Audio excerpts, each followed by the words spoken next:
Здравейте хора, днес ще пробваме ето тези бомбони.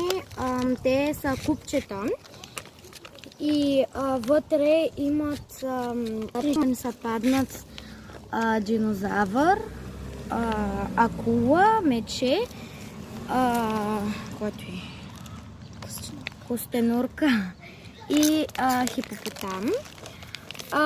Аз ги отворих да ги помиришам. Сега ще извадим едно на случай. Добре. Ей това. Ето това ми се падна. Вътре има едно... според мен е акула. Не знам. Според мен. Да, е такова е. И вътре е това червеното. Е някакво животно. Сега ще го отворя. Трябва да се отвори купчето, да се вземе животинката.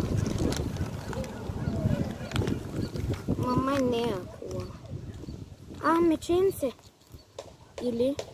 чай да видя. Или хипопотам пак. Виждат му се краката. Да, ето. Аз малко го разтворих тук. Като го извада. Не!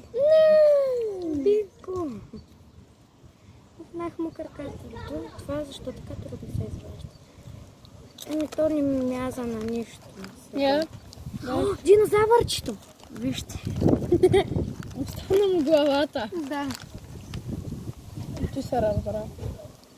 Добре. Ядем си купчето. Добре, Я да видим. Това не ми се беше падало. Аз преди съм според мен е костенурката нинджа. Да. Костенурката. Да. Защото е такова квадратно.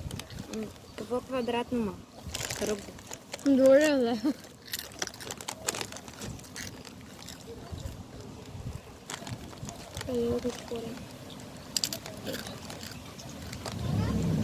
Този път ще направя по-голяма дупка. Те се намериха кога се пускат колите, точно като снимам.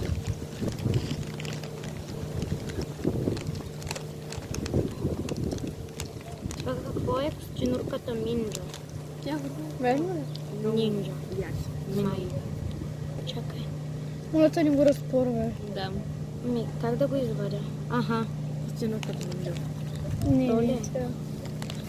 Не, акулката е. Те малко като... Преди малко... Хем лесно се валят, хем не. Да. Ето.